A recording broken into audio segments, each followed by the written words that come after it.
aujourd'hui je suis ravie de vous retrouver pour une vidéo un petit peu spéciale et une fois n'est pas coutume puisque aujourd'hui j'ai profité de la venue de mon amie Marie à Nancy pour vous faire une vidéo qui me tient plus ou moins à cœur ou du moins un thème qui me tient à cœur et que j'aborderai je pense de façon différente d'ici peut-être quelques semaines, quelques mois, je ne sais pas encore, mais aujourd'hui on va vous dévoiler nos astuces pour garder la ligne ou pour perdre du poids puisque Marie a perdu 40 kilos. Exactement. C'est ça, donc je pense que c'est la personne adéquate pour vous parler de ça et surtout un exemple de réussite parce qu'elle a réussi toute seule. Non mais c'est vrai, voilà, c'est vrai. Je la connais depuis très longtemps, on se connaît depuis la seconde et c'est vraiment la bonne personne pour vous parler de tout ça. Et moi aussi, si vous m'avez connue à Montréal, pour celles qui regardaient déjà mes vidéos à ce moment-là, disons que j'avais 15 kilos en plus. Donc voilà, c'est pas quelque chose, c'est un sujet qui est vraiment très cher à mon cœur, donc j'ai beaucoup de mal à parler. C'est pour ça qu'aujourd'hui je tiens à faire cette vidéo avec une amie, je me voyais pas commencer à aborder ce sujet toute seule, clairement et simplement, je rentrerai dans les détails une prochaine fois. Et donc, sans plus tarder, on va y aller. Alors le premier conseil que j'ai à vous donner, et ce n'est absolument pas un placement de produit caché, je vous assure, c'est d'utiliser une application qui va vous aider à comptabiliser ce que vous mangez et qui surtout en fait va vous permettre de voir où ça chie dans la colle, permettez-moi l'expression.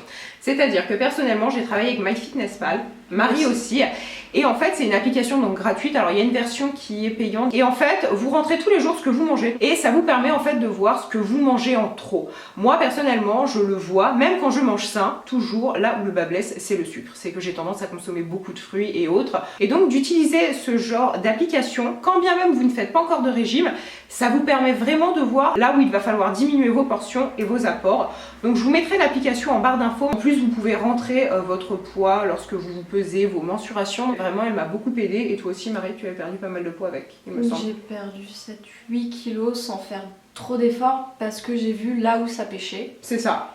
Trop de sucre, trop de gras. Et ce qui est bien avec cette application aussi, c'est que quand on rentre notre poids, notre taille, on met aussi l'objectif qu'on veut atteindre. Oui, effectivement. Donc déjà là, il nous dit si l'objectif est raisonnable. Et grâce à ça, ils permettent de juger l'apport calorique dont on va avoir besoin par jour pour atteindre cet objectif. Vrai. Et c'est très pratique. Elle explique beaucoup mieux que moi en fait, hein. J'ai tout oublié mais oui c'est ça. Alors moi, le deuxième conseil que je pourrais donner, c'est tiré d'une méthode de régime Nature House. Donc les gens qui veulent découvrir ce que c'est, je les invite à chercher sur internet. C'est une journée choc qui permet d'équilibrer en fait en fonction de ce qu'on a mangé la veille. Par exemple, si la veille on a fait un McDo. Ce régime conseille de faire une journée choc légumes ou fruits. Donc il y a différents types de légumes et différents types de fruits à utiliser. Ils vont rebooster une perte de poids. Donc par exemple en légumes je peux parler de la journée courgette ou artichaut. Et en journée fruits pardon, ça va être ananas, orange. On dirait un singe à côté, je fais des bruits quand tu parles des fruits, c'est pas grave. J'aime bien les ananas. Je vois ça. Ananas, pommes. Qu'en fait, le but de la journée, c'est le matin, généralement, on mange. Moi, je mange en tout cas personnellement des biscottes. Sinon, un thé, un verre d'eau, un café. Il faut éviter l'apport en sucre si vous faites par exemple une journée légumes. Et donc, le midi, c'est soit une portion de viande blanche, soit une portion de poisson blanc. Et on accompagne avec ceci soit le fruit, soit le légume qu'on a choisi. C'est ça. Cuit à l'eau. Le soir, donc c'est pareil. On remange ce fruit ou ce légume accompagné donc de nouveau d'une viande blanche ou d'un poisson blanc. On ne peut pas faire 2 poissons blancs ou 2 viandes blanches. Voilà. Et pour les 4 heures, si vraiment il y a un creux, eh ben, on mange le légume ou le fruit qu'on a choisi. Voilà. Les petites courgettes à 4 heures ou de l'ananas à 4 heures. Exactement. Dépendamment. Bon, l'ananas à 4 heures et à 10 heures, c'est plus agréable que la courgette. Effectivement. Ensuite, le troisième conseil, ça va être de se peser quand même assez régulièrement. Alors, il y a plusieurs écoles. Certaines personnes disent qu'il faut se peser qu'une fois par semaine, surtout pas plus, sinon c'est mauvais, ça va nous stresser, Ok, soit. Personnellement, je sais qu'il faut... Je me pèse tous les 3-4 jours parce que j'ai besoin de voir si déjà mon régime fonctionne. Au début, de voir le poids descendre sur votre balance, ça vous motive et ça vous rebooste. Donc déjà, moi, je trouve ça efficace. Mais surtout, je fais partie des personnes, je sais très bien que si je ne vais pas me peser pendant quelques jours, je vais avoir tendance à faire plus d'excès parce que justement, il y a quand même une petite voix à l'intérieur qui me dit « Tu t'en fous, tu vas pas te peser ». Alors, je sais pas si je suis la seule à fonctionner comme ça, mais moi, clairement, j'ai quand même besoin de me peser tous les 3-4 jours. Même parfois, ça peut m'arriver de me peser un petit peu plus souvent. Alors, je sais, il y en a qui vont pousser des cris, mais j'ai expérimenté les deux, et c'est en arrêtant de me peser que j'ai pris 15 kilos. Donc voilà, chacun voit bien le truc comme il veut. Alors, je vous dis pas de vous peser 3 fois par jour, non, c'est pas du tout ça, mais de temps en temps, quand même, vérifier si votre méthode fonctionne. Ouais. Surtout au début. Mais c'est ça. Surtout au début quand on commence le régime. En plus de ça, quand c'est la première fois qu'on tente un régime ou une rééducation alimentaire, c'est ça, vraiment. Il faut vraiment savoir si on a pris les choses bien en main et si on arrive à vraiment taper dans le problème.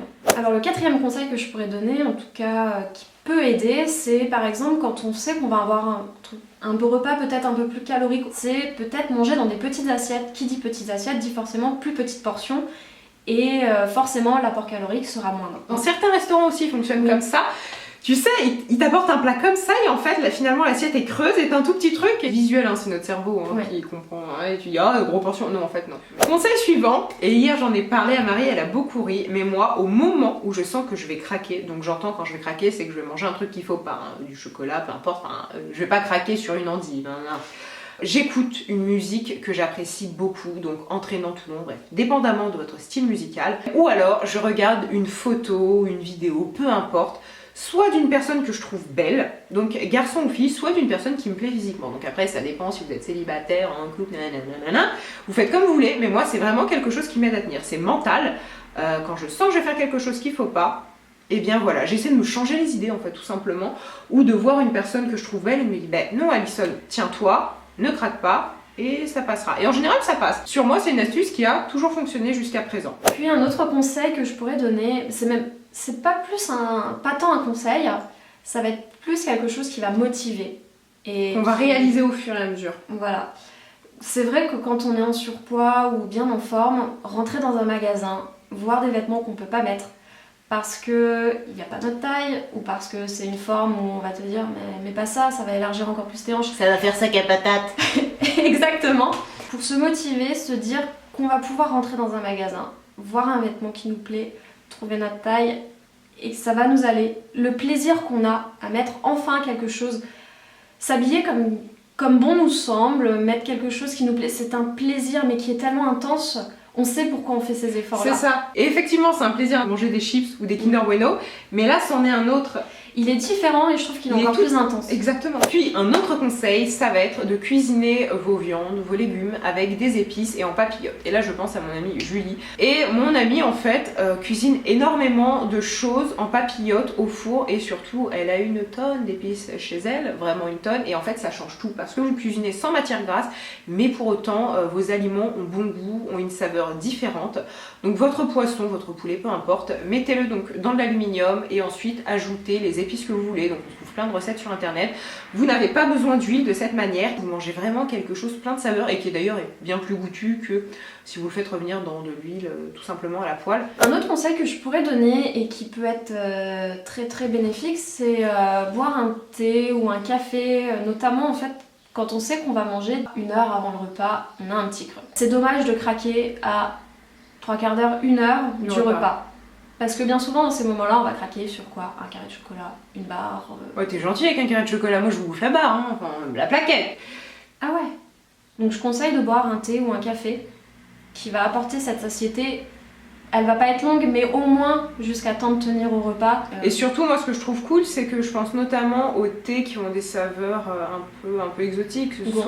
C'est ça, c'est que moi, c'est un autre plaisir. Alors effectivement, quand vous buvez un thé au caramel, c'est pas le même plaisir que si vous mangez un yaourt au caramel, une crème glacée au caramel, peu importe. Effectivement, c'est un substitut puis qui peut quand même être cool. Et moi, je sais que je suis quand même contente quand je bois mon thé. C'est une façon de détourner la chose et que je trouve plutôt efficace. Notamment, surtout aussi, après, voilà, les puristes vont dire ah non, le café, surtout pas d'aromatisation, rien. Mais ils font de plus en plus de café, par exemple, à la vanille, au chocolat, au caramel. Il n'y a pas d'ajout de sucre. Rien ne vous empêche de vous diriger vers un café aromatisé qui pourrait vous donner ce petit instant de plaisir au moment où vous sentez que vous allez craquer, mais sans toutes les calories qui sont derrière. Et le tout dernier conseil, un peu fourre-tout qu'on a à vous donner, c'est de manger équilibré et le plus important, c'est de se sentir bien.